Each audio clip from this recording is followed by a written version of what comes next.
Thank the gentleman. Gentleman yields back. Mr. Lyons, who benefits? That seems to me to be the fundamental question, right? Who benefits? We talked earlier on January 20th, 2021, first day, President Biden says no more wall, no more remain in Mexico, no more detain and deport. And the result, Sheriff told us what the result is. I think from his testimony he said 2 years ago this was the safest border county in the country. Today we have what's been described here in the last 2 hours. Yes, so sir. It sort of raises the fundamental, who benefits from this border that's no longer a border, from this open border chaos on our southern border? Who benefits from that? Does our health care system benefit, No, Mr. sir. Lyons? No, directly benefiting the cartels. Does our law enforcement benefit, Sheriff Wilmot? No, sir. How about first responders, Supervisor? Does No, first sir. responders, does that benefit? How about the taxpayers? How about the growers and ranchers and farmers that we heard from earlier? Do they benefit from this chaotic policy that was put in place on day one? How about the legal residents? How about the citizens? Do they benefit? No. That's the takeaway here. That's that. How about now? Who does benefit though? Do the cartels benefit, Supervisor Lyons? Yes, sir. 100%. Do the drug dealers benefit? 100%. Yeah. And the scary thing is, the sad thing is too, the people, many times the people who are being trafficked across, they don't really benefit either. The things that happen to women, things that happen to kids, we've talked about that. So this is the crazy thing. And this brings us back to what my colleague and friend from Florida said early in today's hearing. I don't think they're going to change. I don't think Joe Biden's going to change, because any administration that puts in policies that harm the citizens, harm law enforcement, harm the taxpayers, harm the farmers, harm the ranchers, harm everyone, it seems, and only benefit the bad guys, the cartels and drug dealers, I don't know that they're going to change without a fight. And Mr. Chairman, I think that it's good to remember that the source of all fentanyl, and that's being shipped directly from China to the cartels to come and poison the people in the United States. Yep. And here's, I would just add this to it as well. And this was in your testimony, Supervisor. In your testimony, you were asked by, I believe, by Mr. Gates, I think you said Secretary Mayorkas lied to your face.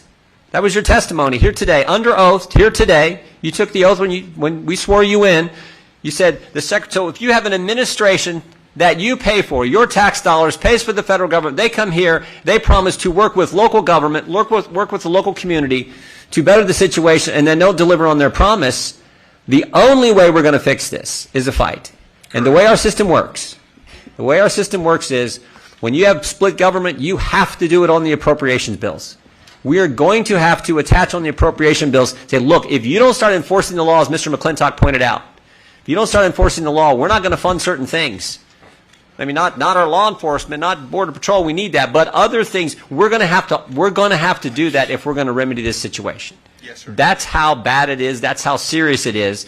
And we came here today to just underscore and hear from people who've been living it now for 2 long years, to hear from you all so we can go back and tell our colleagues, look, we're going to have to fight. We're going to have to fight for the good people of Yuma County, the good law enforcement folks in Arizona, people providing health care, the mayor of this great town, and, as our other members have pointed out, folks all over the country, because every country is now impacted by 5 million illegal migrants coming into our country in the past 2 years. And that's what we pledged to do. So I want to thank you all for being here today. We're going to close with the gentleman who represents this fine community for 5 minutes, who's been a good friend of mine in Congress for a number of years, does an outstanding job of serving the folks of his great district here in Arizona. Mr. Gosar is recognized for 5 minutes. Thank you, Mr. Chairman. Thank you. So I'm going to hit 2 things. I'm going to try to hit this a little differently. It's been alluded to by some of my colleagues. Ben Franklin was asked, what kind of government did you give us? A republic if you can keep it. And what is key to a republic?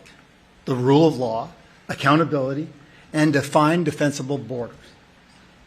Now let's take an example of one of those republics that fell. Rome. They actually invited the conquered to conquer. Now think about that. Think about that. And the reason I bring that up is that we've been bamboozled by the other side and the press.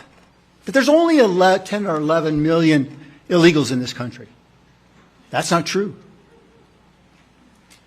The Ivy League study in 2014, 2015 showed that there was between 33 and 36 million. You add another 6 million that has come across during this tenure, you're over 40 million illegals. Now, why do I bring that up? Well, in a population of 360 million, maybe 10 million doesn't really make much of a difference. But when it's 40 or 50 million, they're changing culture. That's where this is going. Changing culture. Now, the other thing is I keep hearing over and over again, what can you do about it? As has been alluded, we're one of the three stools. Well, there's the power of the purse. The chairman actually just brought this up. That fight's coming. That was part of the fight that the 20 held out for, to get that rules changed. But it's even better than that. We have an opportunity that if they were never authorized by Congress, that we can defund them. This is going to be so much fun. Can you say ATF? Can you say OPT? So now we take the fight to them. And why is this important? Because we have to have that power of the purse. That also means that we have to get rid of the national emergency on COVID. It seems kind of strange that I'm bringing this up. But when you're under a national emergency, the executive branch has 120 additional powers. And one of them is to move money around. So let me share with you an example. Congress, in its wisdom a year and a half ago, authorized $2.some billion to go to COVID testing. It disappeared. It was rerouted by the administration for illegal immigration housing. Now let's step back. This last fall, there was an omnibus bill of $1.7 trillion passed. And it was passed intentionally under the COVID national emergency. That means that, succinctly, not one of those dollars that Congress is obliged to spend has to be spent that way. Not that it will, but I hope I'm sharing with you that they get a lot more latitude. And so that power of the purse has to return. Okay? So we also have to do our job. In the national emergency, would you be surprised to find out that once a declaration of a national emergency occurs, that Congress shall, no later than 6 months later, convene to decide whether to continue that national emergency or kill it. I dropped that bill twice. Ms. Pelosi killed it twice. So the magic about this is that once you start the process, it has to go through. It's a privileged motion. So we've actually enabled our Senate minority to actually take this up because we've already passed it out of the House. So play smarter, not harder. The appropriations process is going to be the big fight. You got a debt ceiling. You got these appropriations.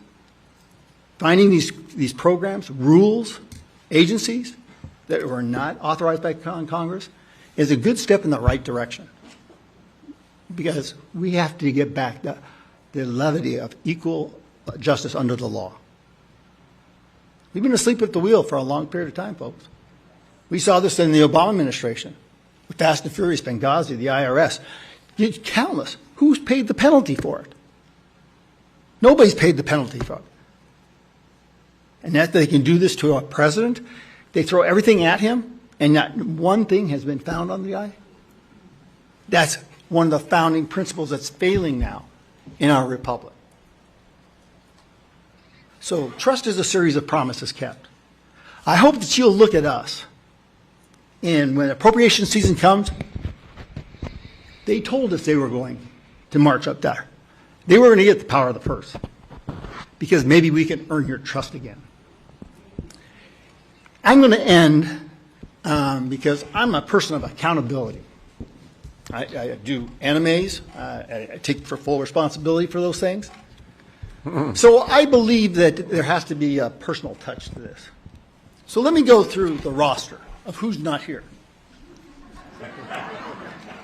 Mr. Nadler from New York, Ms. Lofgren from California, Ms. Jackson Lee from Texas, Mr. Cohen from Tennessee, Mr. Johnson from Georgia, Mr. Schiff from California, Mr. Cicilline from Rhode Island, Mr. Swalwell from California, Mr. Liu from California, Ms. Jayapal from Washington, Mr. Correa from California, Ms. Macbeth from Georgia, Ms. Dean from Pennsylvania, Ms. Escobar from Texas, Ms. Ross from North Carolina, Ms. Bush from Missouri, and Mr. Ivey from Maryland. Until we start putting names and holding people accountable, we're not going to get anywhere close to our goal. We the people. Thank you, gentlemen. Thank you, Chairman, for the privilege of sitting in and Thank you. charging your parade. Gentleman yields back. Thank you, Paul.